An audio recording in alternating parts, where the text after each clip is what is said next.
Oi, gente, tudo bem? Estamos começando o programa Brasil Consciência desta semana, uma realização do SINDCT, o sindicato que representa os servidores públicos federais do INPE, do DCTA, do CEMADEM e da Agência Espacial Brasileira. E no programa de hoje, a gente vai ter um bate-papo com os alunos da Universidade Federal de Uberlândia, que venceram uma competição da NASA para fazer uma aplicação com o satélite.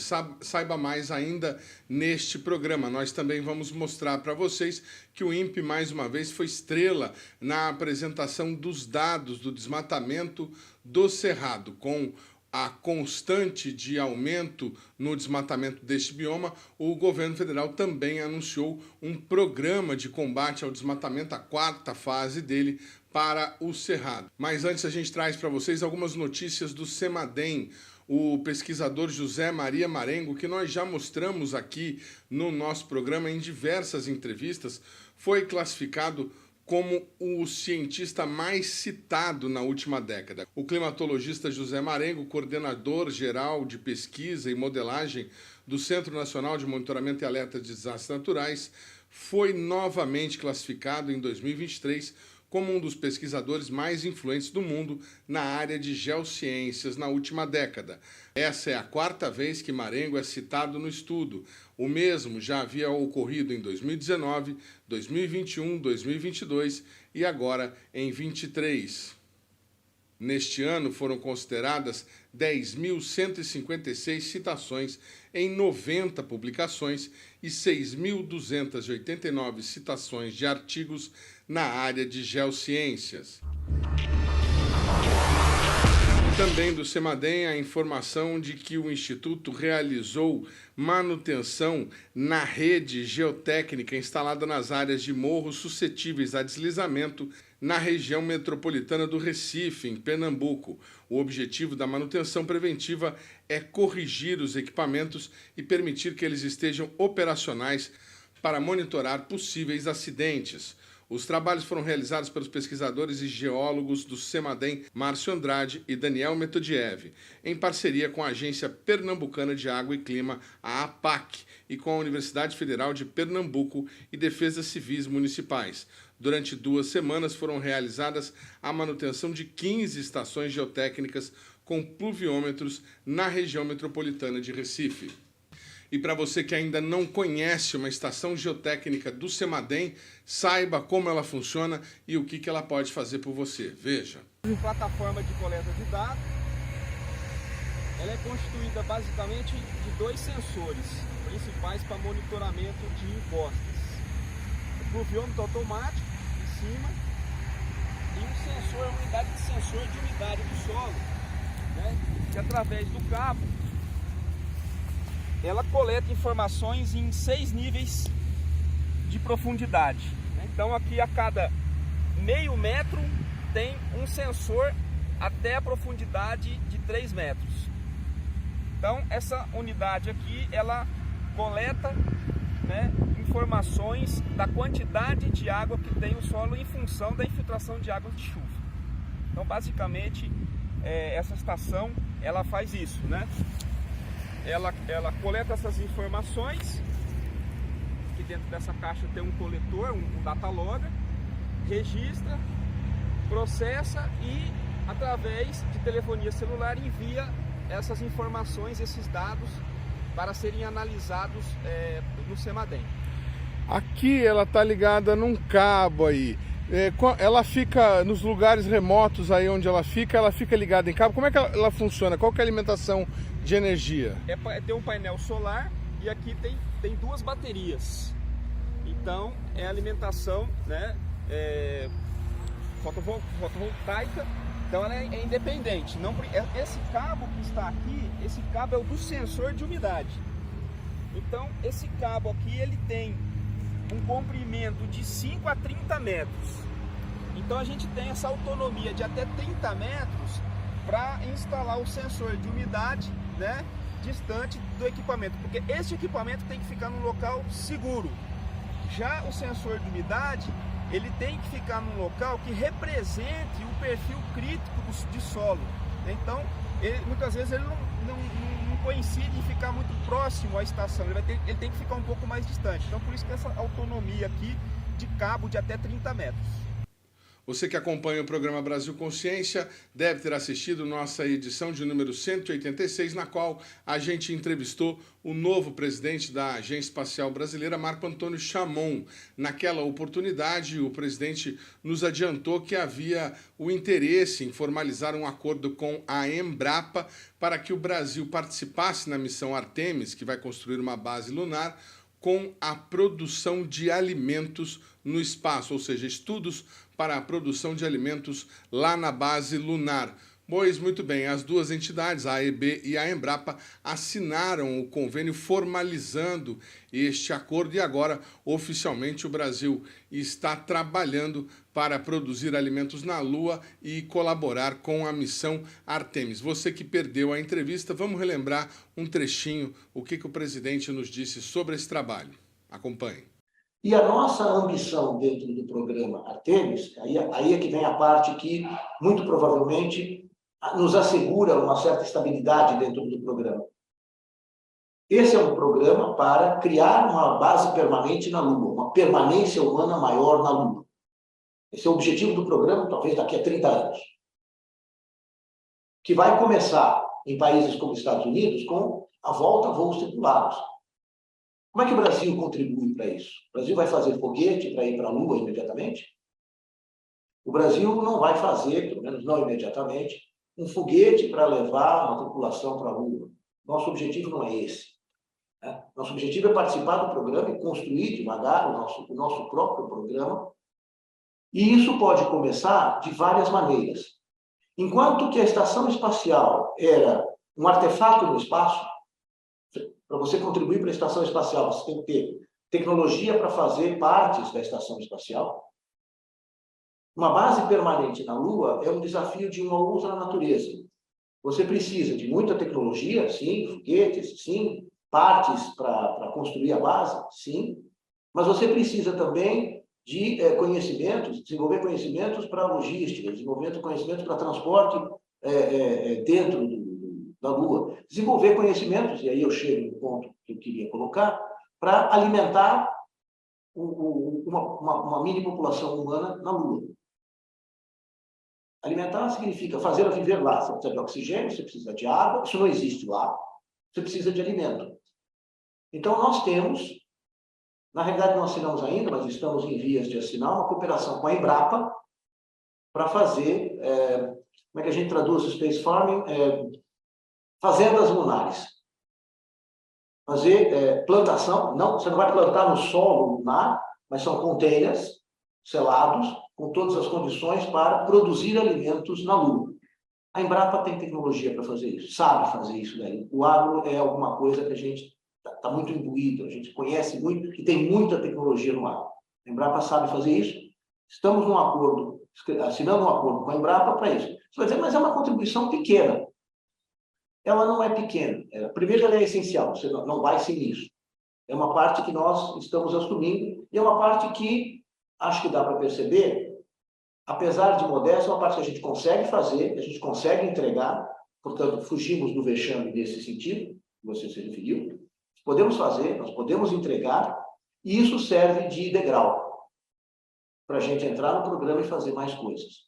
O programa Brasil Consciência vai para um rápido intervalo, mas na sequência você confere os dados do desmatamento no Cerrado apresentados pelo INPE ao governo federal.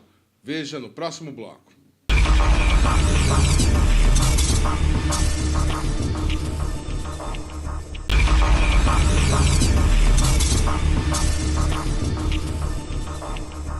Segundo bloco, o programa Brasil Consciência de volta, e a gente fala agora sobre os dados de desmatamento no Cerrado. O INPE, mais uma vez, foi destaque na programação do governo, que apresentou os dados oficiais e também um novo programa para combater o desmatamento naquele bioma. Veja como foi a entrevista coletiva e a apresentação. O PRODES é um programa bastante integrado, né, de atuação do Ministério da Ciência, Tecnologia e Inovação com o Ministério do Meio Ambiente, que procura associar ciência à política pública, conhecimento à política pública, e fundamentando assim uma ação integrada do governo sob o comando da Casa Civil para enfrentar grandes problemas nacionais. E o ponto de partida para ter uma política pública efetiva no enfrentamento de problemas é o reconhecimento de que problemas existem e têm que ser enfrentados.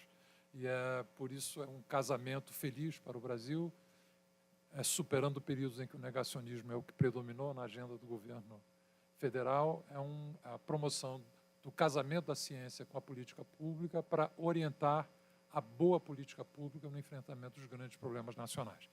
Então, eu queria chamar agora para fazer a apresentação dos dados relativos ao desmatamento do Cerrado ao Cláudio Almeida, que é o coordenador justamente do Programa de Monitoramento da Amazônia e demais biomas brasileiros do INPE, que é quem executa esse programa tão fundamental para a nossa política de enfrentamento do desmatamento. Boa tarde a todos. Boa tarde, ministra Marina. Boa tarde, secretário Luiz Fernandes, no nome de quem eu cumprimento todas as autoridades e todos os presentes aqui. Como já foi colocado, realmente é um feliz, o secretário colocou muito bem, é um feliz encontro entre o trabalho da ciência, da gente desenvolver a melhor técnica, a melhor metodologia para o monitoramento, de maneira que a parte ambiental possa ser efetiva no seu controle. Então, para a gente é uma grande satisfação estar apresentando o melhor dado aqui nesse momento. Para o INPE, a gente sempre tem dito isso, né? Não faz diferença, não é que não faz diferença, mas a gente sempre busca entregar o dado com a melhor qualidade dele, sem a preocupação de se ele está aumentando ou diminuindo aqui. Ok, vamos lá. Opa. Bom, o INPE mantém 2 sistemas de monitoramento, da supressão da vegetação nativa, no caso do Cerrado, a gente chama de supressão da vegetação, não é só desmatamento, porque no Cerrado existem diversas formações, que são desde formações do tipo florestal, onde se emprega bem o termo desmatamento, até formações bem mais abertas. Então, por isso, no caso do Cerrado, a gente fala que é um monitoramento da supressão de vegetação nativa. O sistema, o DT, que ele existe desde 2018, ele foi criado, na época, com um projeto liderado pelo MCTI, era o FIP Cerrado, para criar esse sistema de monitoramento para o Cerrado, que não havia, então. A gente, então, vem fazendo, desde 2018, o monitoramento da supressão diariamente. Todos os dias, as equipes pegam as imagens WFI, fazem, que é uma imagem que foi totalmente desenvolvida dentro do INPE, com um projeto que dá autonomia, que dá soberania ao país nesse monitoramento. Então, a gente encaminha esses dados para que os órgãos ambientais possam fazer esse controle, possam ter essa informação em tempo real de onde está ocorrendo o desmatamento. E o PRODES, que é o sistema anual, onde a gente, então, uma vez por ano, faz aquela medida oficial, é o dado que diz exatamente qual é o tamanho do desmatamento, ano a ano, que está acontecendo. Esse é o gráfico, então, que mostra, desde 2002, o INPE a gente começou o sistema em 2018, mas retrocedemos para criar uma curva desde os anos 2000, com os últimos anos mostrando, então, esse processo que vem crescendo ano a ano. Esse ano, o dado medido entre agosto de 22 e julho de 23 foi de 11.017 quilômetros. Existe uma certa estabilidade no dado, a gente deu uma diferença de 3% a mais do que o ano anterior, está dentro da margem de erro aí que a gente tem, reduzindo. Em anos anteriores, a gente percebia que havia um aceleramento mais intenso, já 25%, 7%, 25%. Agora, existe uma certa estabilização desse dado, ainda que com esse viés com uma pequena alta ainda no volume total. Chama a atenção que a gente, de novo, está acima dos 10 mil, mas mantém esse dado com uma estabilidade. Próximo, por favor. Esse dado mostra espacialmente aonde se concentram as áreas de desmatamento. A gente tem a maior concentração região lá no Mato Piba, no norte do Cerrado, é onde se encontra a nova fronteira de expansão do desmatamento. 75% desses 4 estados, o desmatamento está concentrado ali, 75% desse desmatamento está concentrado nesses 4 estados. O próximo.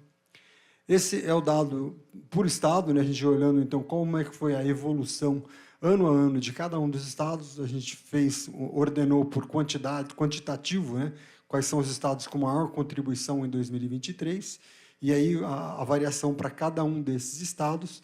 né? No total, a gente tem uma variação ali de 3%, foram mais 300 quilômetros em relação ao ano anterior, então um incremento de 3% desse dado. Próximo. Aí, agora, separando quais são os destaques, né? Os maiores quedas, né? Nem todos os estados apresentaram incremento, alguns estados apresentaram queda. Então, a gente tem Goiás com 18%, Mato Grosso também 18% em relação ao ano passado, Minas Gerais 12% e Piauí uma queda de 5%. Próximo. E os estados, por outro lado, que tiveram um maior incremento no desmatamento com relação ao ano anterior, a Bahia foi o estado com maior incremento, de 38%, depois Mato Grosso do Sul com 14%, Tocantins com 5% e o Maranhão com um incremento de 3%. Próximo. Finalmente, esse é o último slide, ele mostra, em termos de todas as supressões que ocorreram, qual era, em que tipo de status fundiário está ocorrendo aquele desmatamento, se foi numa área quilombola, na terra indígena. Então, a gente percebe lá que 63% desse desmatamento que foi medido no período, ele ocorreu em áreas privadas. É a grande ocorrência disso. Depois tem 18% em outras áreas, que não caem em nenhuma das categorias anteriores, né? E a parte em terras indígenas, por exemplo, só 0,7%, áreas quilombolas 0,3%, em unidade de conservação 7,39% do desmatamento. Então, rapidamente, são esses os dados do desmatamento que a gente tem para apresentar agora.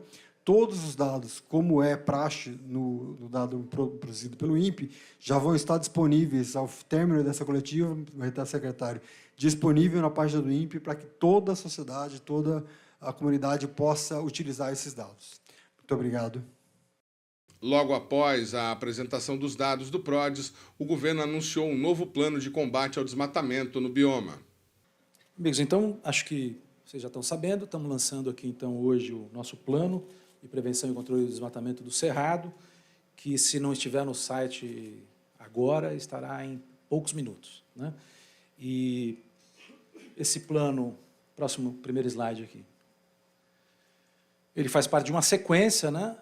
Nós estamos na 4ª fase do plano do Cerrado, a primeira fase foi entre 2010 e 2011, teve um interregno ali entre a segunda fase, depois, 2014, teve a segunda fase, até 2015, terceira fase, 2016 e 2020. Em 2019, o PP Cerrado foi revogado pelo Decreto 10.142. No decreto de janeiro, dia 1º de janeiro desse ano, o decreto 11.367, o presidente Lula restabeleceu a comissão interministerial e, na comissão interministerial, a subcomissão do Cerrado, do Plano para o Cerrado, que é formada por 13 ministérios, alguns ministérios e órgãos que fazem parte também como órgãos e ministérios convidados, né? 2 núcleos, um de articulação federativa, núcleo de monitoramento ambiental, são 22 órgãos entre os convidados e instituições federais. A portaria 3098 da Casa Civil indica todos os membros representantes, o plano está sendo lançado agora. Próximo.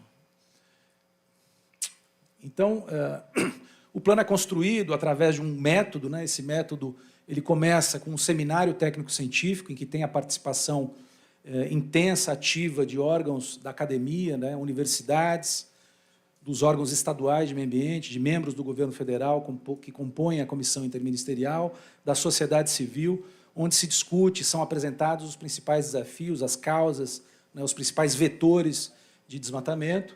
A partir desse diagnóstico, da identificação dessas causas, são desenhados os objetivos estratégicos, a gente vai apresentar aqui alguns os objetivos, né? As linhas de ação, a partir daí os resultados esperados, geram depois metas, indicadores e os prazos para desenvolvimento dessas ações, que serão monitorados, né? E aí temos, então, os resultados, os insumos e os processos que vão ser monitorados ao longo da implementação do plano. O plano começa com a primeira reunião da subcomissão executiva. Assim que nós lançamos o plano da Amazônia, no dia 5 de junho, iniciamos o trabalho do plano do Cerrado, primeira reunião da subcomissão em junho, o seminário técnico-científico no dia 11 de julho, a oficina da subcomissão no dia 2 de agosto, várias reuniões bilaterais, nós fazemos reuniões bilaterais com cada um dos ministérios que contribuem com ações no plano, com a sociedade civil, também entre agosto e setembro, reuniões com a ABEMA, Associação Brasileira de Entidades Estaduais de Meio Ambiente, que fez contribuições, inclusive, formais para o plano, os estados que compõem, fizemos um subgrupo dos estados do Matopiba, Maranhão, Tocantins, Piauí e Bahia, que representam mais de 75% dos desmatamentos na região. Fizemos uma audiência pública no Congresso Nacional, isso foi uma coisa inédita, né, que é já lançar o plano fazendo o debate dentro do parlamento, né? Foi ali, então, que nós abrimos para consulta pública o plano por 30 dias, ficou entre o dia 13 de setembro e o dia 13 de outubro. Em consulta pública, recebemos 186 contribuições na consulta pública, fizemos toda a compilação, a sistematização dessas contribuições, aprovamos na subcomissão de combate ao desmatamento, de controle do desmatamento, na semana passada, e por isso hoje já estamos lançando o plano. O plano são 5 capítulos e um quadro síntese, né, o sumário executivo, o contexto político, institucional dessa fase, as políticas de controle de desmatamento, incorporando as políticas estaduais no nosso plano, que também é uma novidade, uma parte importante de diagnóstico do problema, ou seja, o plano ele não é apenas uma descrição do problema e uma apresentação de soluções, mas tem uma análise, né, feita sobre essas causas do desmatamento e depois os eixos e objetivos estratégicos e as ações. O anexo compõe o quadro síntese com todas as ações do plano. Próximo slide. Acho que aqui já foi mostrado na análise, né, feita pelo INPE, a principal região onde se concentra, tem uma concentração muito alta dos maiores desmatamentos, dos grandes desmatamentos, é nessa região mais norte do Cerrado, mais ali no que a gente chama como Matopiba, são os estados de Maranhão, Tocantins, Piauí e Bahia. Próximo. Aqui é um slide bem importante, porque a gente está considerando, né, qual é o impacto, né, dos desmatamentos no Cerrado, inclusive nas atividades socioeconômicas, nas atividades produtivas, né? Isso foi mostrado também no nosso seminário técnico-científico. Se vocês observarem ali na estação chuvosa, né, aqui em cima é em floresta tropical, né, o quanto que existe de evapotranspiração por dia, por hectare, na floresta tropical, em estação chuvosa e estação seca. Vocês observem que no Cerrado, por exemplo, né, inclusive na estação chuvosa, a evapotranspiração é maior até do que na floresta tropical, né? E na área de pastagem, né? Como é que é a evapotranspiração. Então, a importância do Cerrado, do ponto de vista de clima regional, de clima local e no regime de chuvas, né? Então, a gente teve uma apresentação super importante, super interessante também, do professor Marcos Hale, da Universidade de Viçosa, mostrando a relação entre a dinâmica de desmatamento e a desaceleração dessa corrente que a evapotranspiração faz, trazendo chuva para a região. Isso tem resultado, né, num atraso médio de chuvas da ordem de 56 dias, na média, se a gente considerar de 1980 para cá, com um impacto importante, né, em várias atividades econômicas, produção energética, abastecimento de água, a própria agricultura, né, a nossa segunda safra, é muito dependente da estabilidade desse regime de chuvas. Então, mostrando aqui a importância, né, desse plano, desse nosso desafio,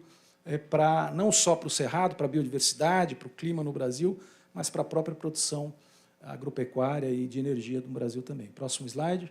Aqui as principais causas identificadas no seminário, né, a dificuldade de se monitorar a legalidade do desmatamento vinculado às cadeias produtivas. A gente tem uma estimativa, pelos dados que a gente conseguiu levantar a partir das informações trazidas pelos estados desde maio para cá, que algo em torno de 50% do desmatamento é autorizado e cerca de metade dele é ilegal, né? Agora, existe também uma figura que é o desmatamento aparentemente legal. Ele está dentro do percentual, mas não necessariamente seguiu as normas de licenciamento ambiental, de estudo de impacto ambiental, etc. Então, essa é uma dificuldade grande que tem a ver com acessibilidade e transparência de dados, né? Um baixo nível de reconhecimento de territórios coletivos e unidades de conservação. Vocês viram aí que quase 8% do desmatamento acontece em unidades de conservação e a gente tem menos de 10% do bioma em unidades de conservação sustentável e menos de 4% de áreas de proteção integral, né, de unidades de conservação de proteção integral. Então, esse é um grande desafio também, aumentar as áreas protegidas e o reconhecimento de territórios coletivos. Inclusive, no Cerrado, uma coisa que a gente identifica, vocês observaram que 18% está na categoria outros, né?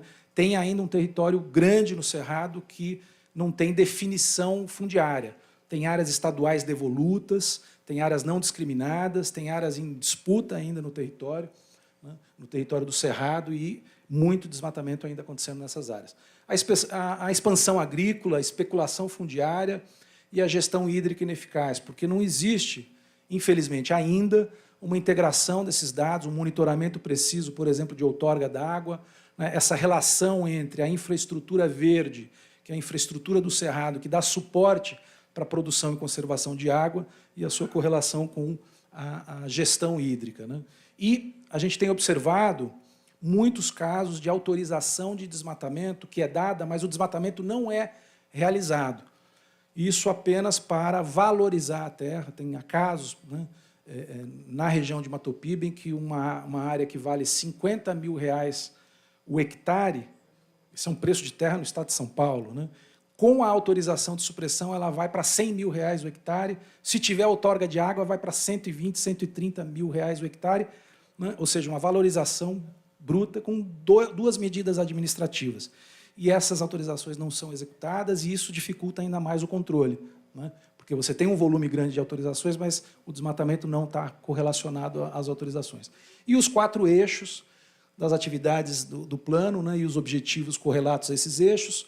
Os eixos são os mesmos do PPCDAM, atividades produtivas sustentáveis, com o objetivo de promoção da sociobioeconomia, o manejo florestal sustentável e recuperação de áreas desmatadas ou degradadas, inclusive recuperação produtiva também.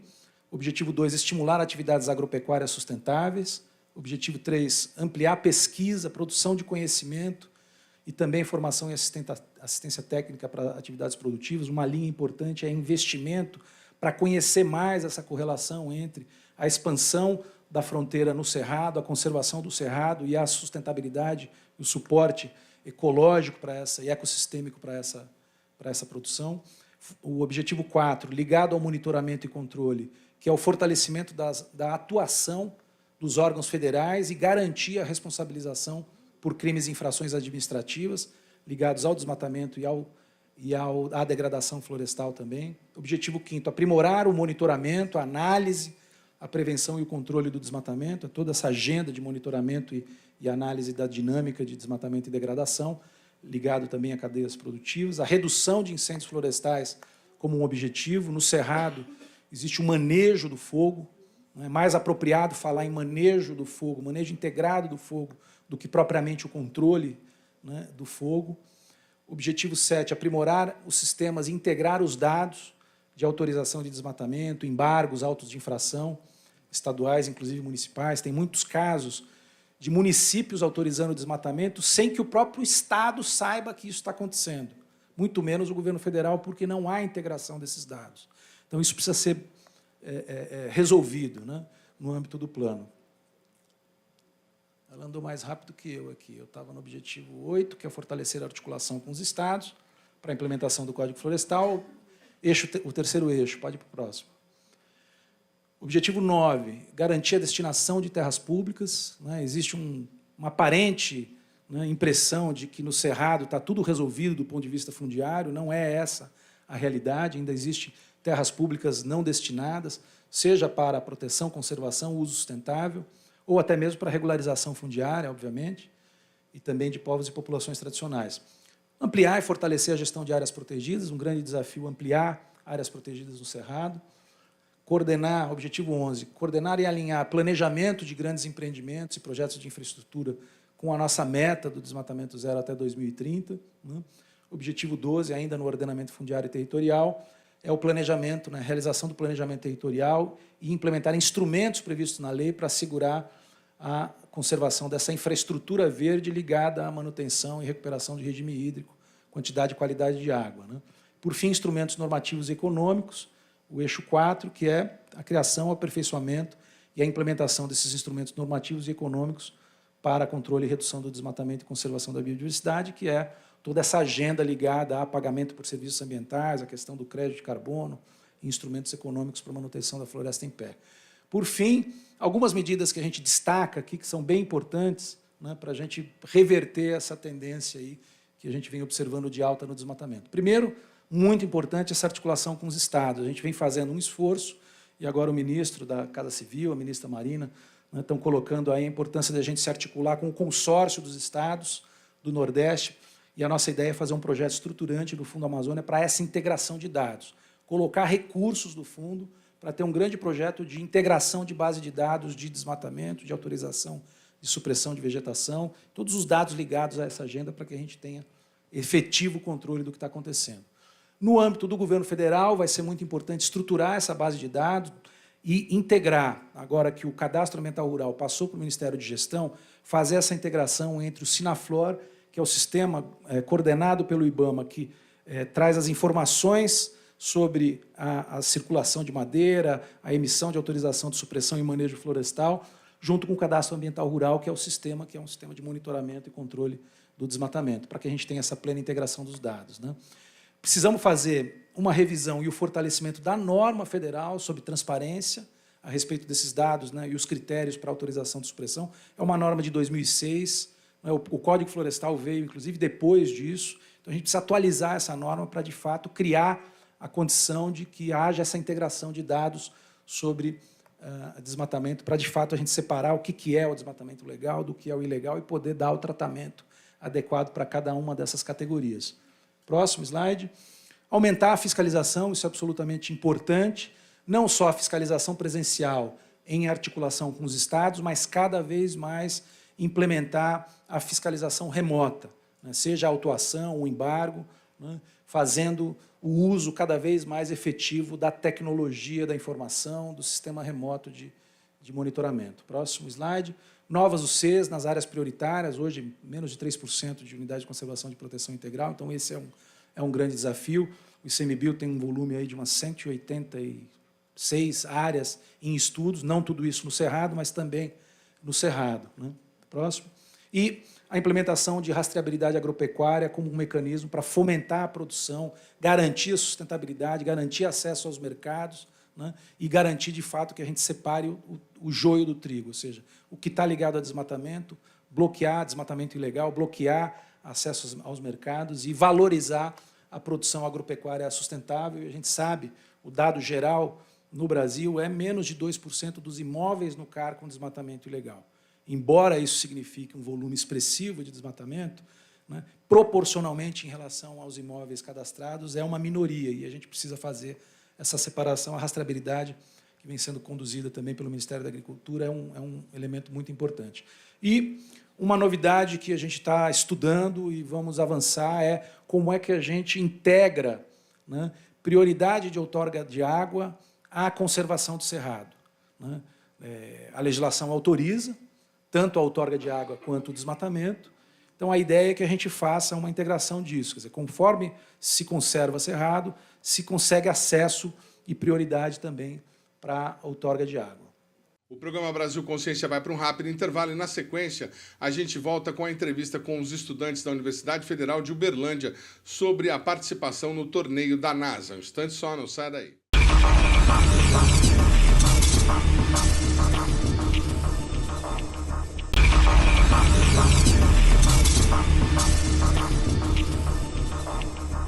Segundo bloco, o programa Brasil Consciência de volta, e a gente fala agora sobre a reportagem que a gente anunciou no começo do programa.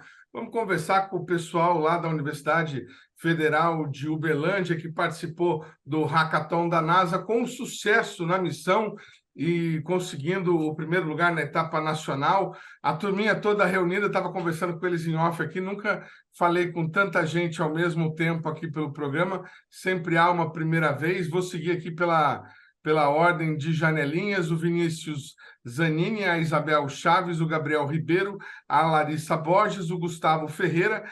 O Gustavo Ferreira está em 2 janelas, já a gente acerta isso aí. Então é isso, gente. Eles conseguiram participar de um projeto da NASA, uma competição onde eles tinham algumas horas para realizar o ciclo completo de um projeto, uma aplicação espacial. Vocês verem como é que a tecnologia de satélite é importante e que foi vencedora desse prêmio. Para falar mais para a gente sobre tudo isso. Vamos começar pelo meu contato, né? Foi a primeira pessoa com quem eu falei, a Larissa Borges. Boa noite, Larissa. Explica para a gente um pouco melhor quem vocês são, da onde vocês são, né? Da Universidade Federal de Uberlândia, e por que vocês participaram desse torneio. Certo, então nós aqui majoritariamente somos estudantes da Universidade Federal de Uberlândia, que fica em Minas Gerais. O Vinícius, o Gabriel, o Gustavo e eu.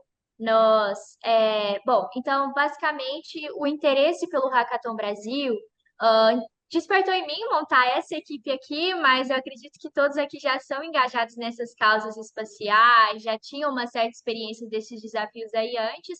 Então, eu passei a me interessar por assuntos relacionados às mudanças climáticas, depois que eu fiz um estágio de férias na usina nuclear e comecei a ler mais sobre os relatórios, a importância desse tipo de energia.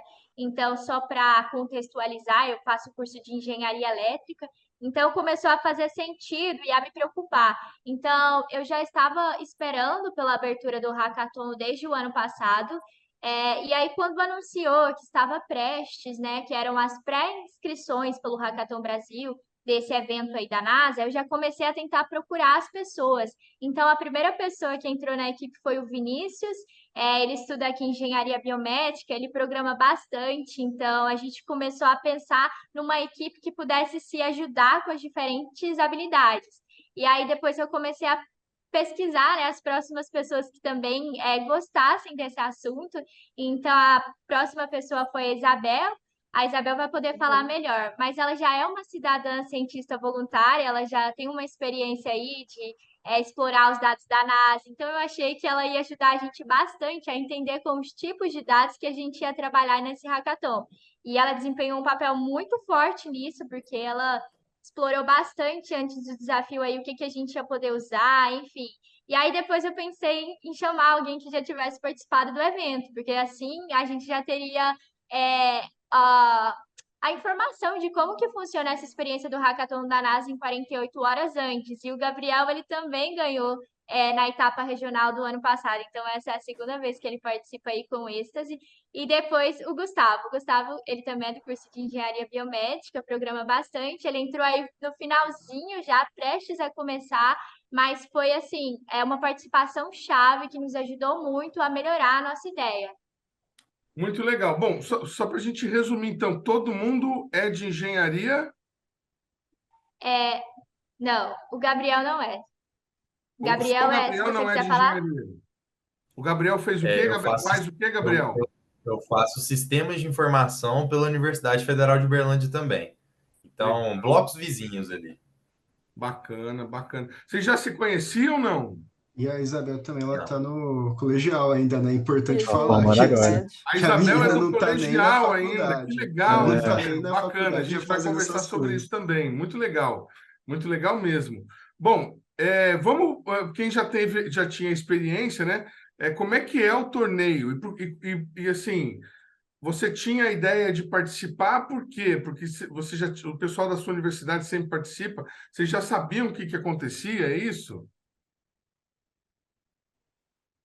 Bom, não é que o pessoal já tinha essa frequência.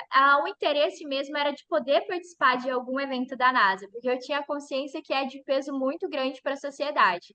E aí quem pode explicar melhor sobre o torneio pode ser o Gabriel. Então, o Gabriel, que já é o veterano, né? Bicampeão, inclusive.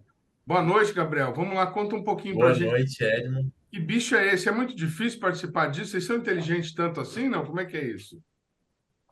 Bom, acho que não. Bom, ano passado teve esse evento da NASA, eu descobri num fórum de notícias de tecnologia e empreendedorismo aqui da cidade, e eu decidi participar da etapa regional, consegui ganhar com outro time, eu ainda estava no colegial também, eu era do terceiro ano, e esse ano eu não ia participar, tinha visto como que os desafios que a NASA propôs, mas eu não tinha um time. Até que faltando uma semana, a Larissa me contatou pelo LinkedIn e a gente conversou, se conheceu e a gente decidiu montar o time e foi assim que surgiu. Sobre o torneio NASA Space Apps, ele é o maior hackathon do mundo. Um hackathon nada mais é do que uma competição de tecnologia. Então, Foram mais de 150 países, 57 mil projetos envolvidos ao longo de todo o mundo, equipes de no máximo 6 integrantes, no mínimo 2, que tem aproximadamente 30 desafios para propor uma solução para esses desafios. E a gente pode usar tecnologia, inovação, consciência social, sustentabilidade, conceitos de ESG, para a gente tentar melhorar o nosso impacto de uma maneira geral. Então, todos podem se inscrever, não tem limite de idade, não tem limite de faculdade ou não. Todos podem se inscrever, professores, alunos, estudantes, e a ideia é claro, algumas cidades fazem presencial, outras não. O torneio ele ocorre em 3 etapas diferentes. O primeiro nível é a etapa regional, ou seja, organizações independentes, como o Hackathon Brasil, é uma organização desses torneios, ela seleciona algumas regiões, por exemplo, Osasco, Campinas, Guarulhos, e ela monta a estrutura, pode ser uma estrutura online ou presencial, para determinar quem foi o melhor daquela região. Então, essa primeira etapa, a gente venceu essa primeira etapa por uma cidade interiorana que foi selecionada pelo Hackathon Brasil. A gente ganhou essa cidade e a gente passou da primeira fase. Essa primeira fase ela é a fase nacional. Então, cada vencedor dessas cidades, eles são nomeados globais. Então, de 57 mil projetos, sobraram uns 500. E a gente estava nesses 500. E aí a gente passa a competir com os outros campeões regionais ou nomeados globais do planeta inteiro por uma vaga na grande final. E aí, os vencedores dessa grande final, eles têm direito, né, a visitar uma sede da NASA, com tudo incluso, lá nos Estados Unidos. Então, esse é o torneio, é o maior torneio do mundo. Os juízes, eles são, primeiramente, né, as organizações selecionam. Então, o Hackathon Brasil nos selecionou como campeão regional. Depois, o pessoal lá dos Estados Unidos, da NASA, os organizadores principais do projeto, julgam os top 500, aproximadamente. Esse é o torneio, é o maior torneio de competição, é o maior torneio de tecnologia do planeta, e é o que mais envolve participantes.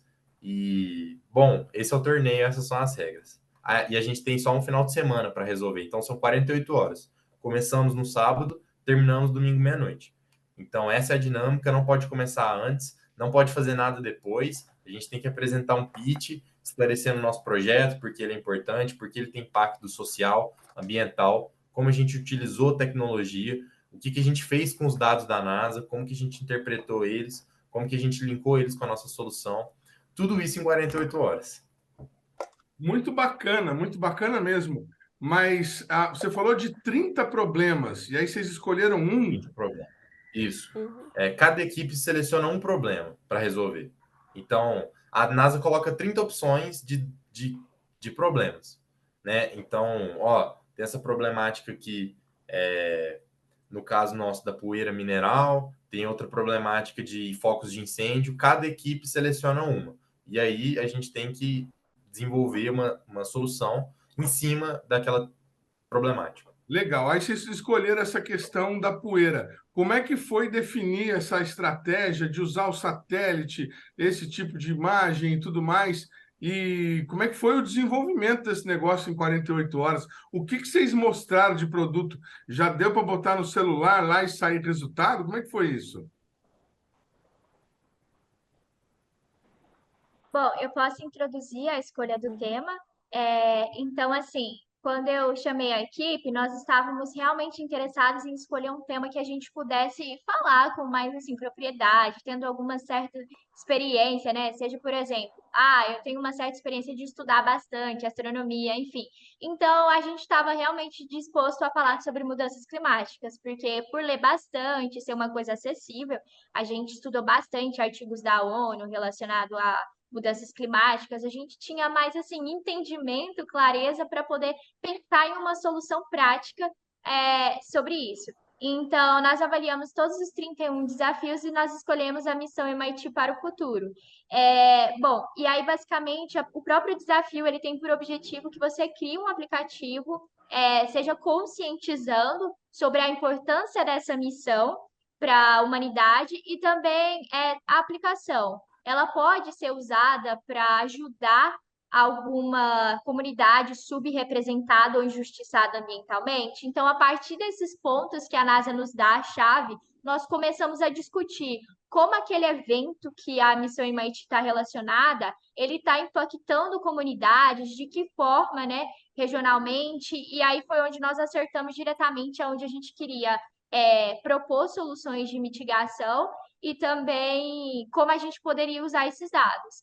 Agora eu deixo aberto aí para quem quiser explicar detalhadamente sobre o nosso projeto. Eu queria entender essa relação dos dados e o que mostra no aplicativo. Se alguém pudesse me ajudar aí, ajudar nosso telespectador. E já a gente Beleza. vai conversar também com a Isabel. Deixa o Vinícius explicar primeiro. Não, o Vinícius ele vai explicar primeiro pelos dados, aí eu falo sobre o que a pessoa consegue visualizar ali. Muito bem. Certo, tá. Então, vou começar explicando um pouquinho dos dados que a gente pegou. A gente estava usando sobre um satélite da NASA de espectrometria, ou seja, a gente está vendo as frequências que essas poeiras, que esses minerais estão fazendo. O MIT, ou MIT, né? Que é o satélite principal que faz isso, que é da onde a gente está tirando essas informações. É um satélite próprio da NASA, que eles dão acesso a gente aos dados, então a gente consegue separar por localizações e espaços temporais as informações que a gente quer receber. Então, só uma coisinha, quando der o problema, já falaram também do satélite, é isso que eu estou entendendo? Aqui a solução ia ser com esse satélite, bacana, bem legal. Então, essa é a ideia, a gente poder utilizar essas coisas que a NASA já tem para conseguir estar auxiliando mais a população. Então, a gente consegue separar esses dados, eles nos dão acesso à API, porque a gente consegue tratar esses dados, baixar eles, entender como eles funcionam. Então, o primeiro passo foi ter esse entendimento, fazer essa filtragem, ver como utilizar eles, porque normalmente a gente acaba usando muito arrays, né, para pegar as coisas, mas lá eles usam um tal de charray. Foi minha primeira experiência com isso, que são arrays de N dimensões, porque quando a gente precisa de coordenadas mais específicas para poder explicar as informações, ele é um pouco melhor. Foi até legal conhecer uma técnica nova, uma metodologia nova de armazenamento e trabalho de dados. Então, pegando essa API, a gente conseguia separar, como a gente já tinha a região que a gente queria, o tempo que a gente queria, a gente conseguiu pegar. Então, a gente filtra esses dados, entende o que a gente quer separar, porque, obviamente, esse satélite ele não só tem a espectrometria, ele traz vários outros sinais, outros tempos, coordenadas de vários locais. Então, você tem que saber selecionar exatamente onde você quer, o tempo que você quer, o que você quer mostrar. Então, o primeiro passo que a gente fez quando pegou isso foi fazer essa classificação bem completa de todos os dados que estão lá para saber exatamente o que a gente quer pegar. Até porque, senão, é muito dado, o processamento não fica aquelas coisas. Ninguém aqui tem um computador da NASA mesmo para ficar processando muito dado. E a gente fez uma espectrometria sobre o tempo que a gente pegou para conseguir entender os lugares de pico dos minerais que a gente está querendo estudar, que podem ser mais prejudiciais, sabendo bem da região e, inclusive, nos próprios protocolos da NASA.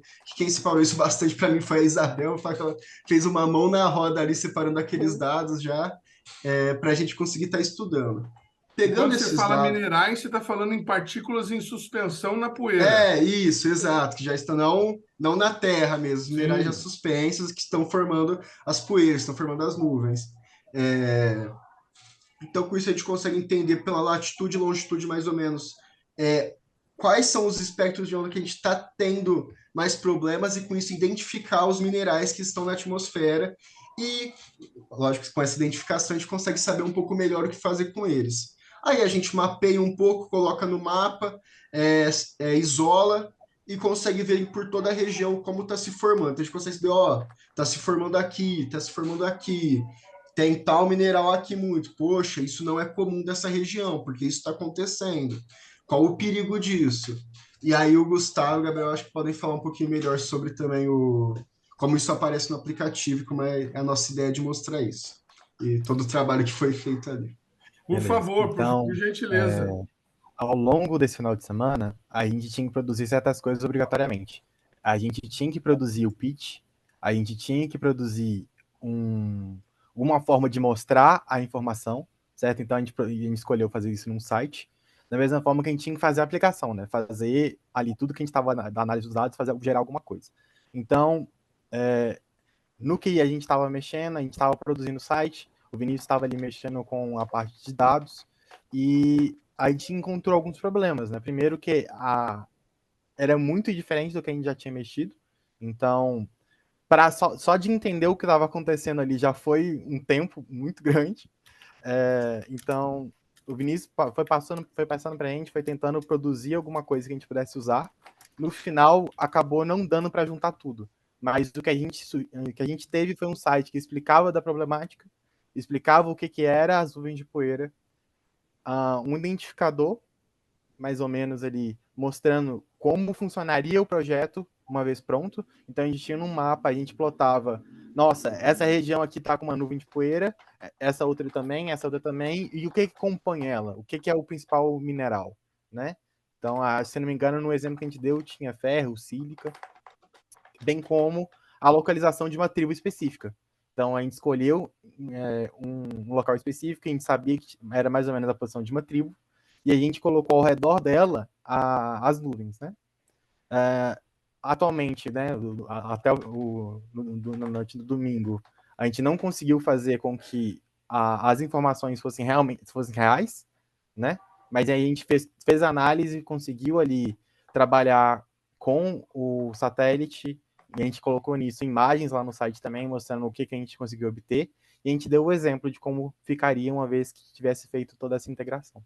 Isabel, bom, então você produziu esse grande volume de dados com base nos dados públicos que a NASA disponibiliza. O que você mais puxou de lá?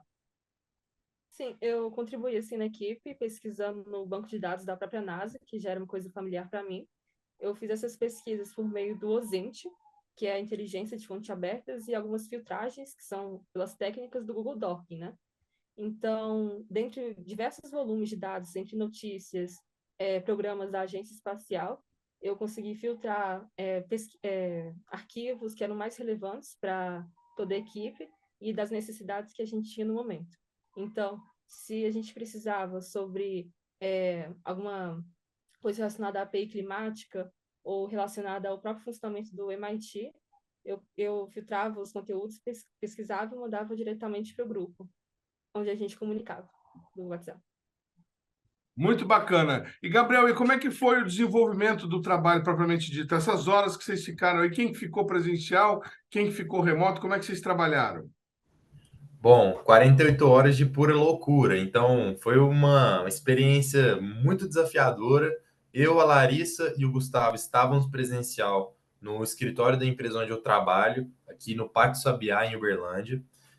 O Vinícius e a Isabel estavam também presentes, só que de maneira online. A gente usou um canal de voz, onde a gente estava sempre em comunicação, e a divisão das tarefas foi simples. A ideia seria de que, no sábado, a gente focaria no desenvolvimento da tecnologia em si, e no domingo a gente focaria na apresentação dela, ou seja, no nosso pitch. O pitch nada mais é do que um vídeo de 30 segundos que a gente vendeu e esclareceu o que foi desenvolvido, qual é a nossa solução, qual é a problemática que a gente resolve e como que isso vai impactar o mundo de maneira geral. Então, a Larissa foi responsável por chefiar o projeto, reunir materiais, fazer o pitch. O Vinícius ficou totalmente imerso na parte dos dados, análise de dados, tratamento dos dados. A Isabel ajudou ele na parte de filtragem, na parte de entender quais dados são relevantes, quais não são, o que cada dado faz, como eles estão dispostos nos arquivos. O Gustavo ficou responsável por integrar a tecnologia do nosso back-end com o front-end.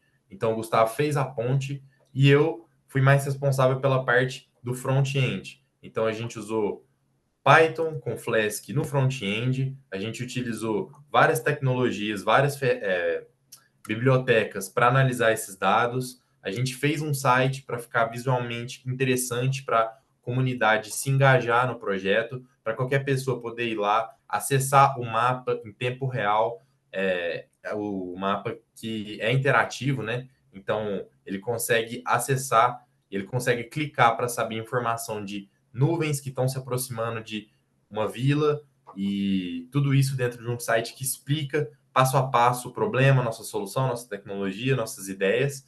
E, basicamente, a gente ficou aqui quase que todas essas 48 horas, enfrentamos muitos desafios, tivemos que nos virar, cada um ajudou em uma coisa, tivemos que fazer coisas totalmente fora do que a gente tinha planejado, mas foi uma experiência muito boa e acredito que a gente finalizou muito bem nosso projeto.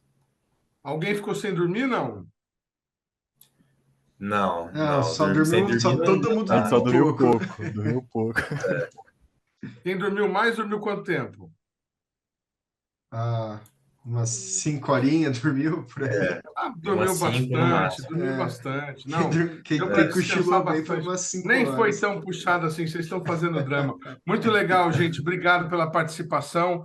Foi muito bacana. Parabéns, sucesso para vocês. Agora vocês vencendo essa etapa. Quando seria a próxima etapa e o que vocês pretendem aí fazer para tentar vencer e chegar na NASA no ano que vem? Bom, então o resultado final dos vencedores, né? Os 10 finalistas que vão fazer a visita para a NASA saem em janeiro, quase aí que daqui a um mês.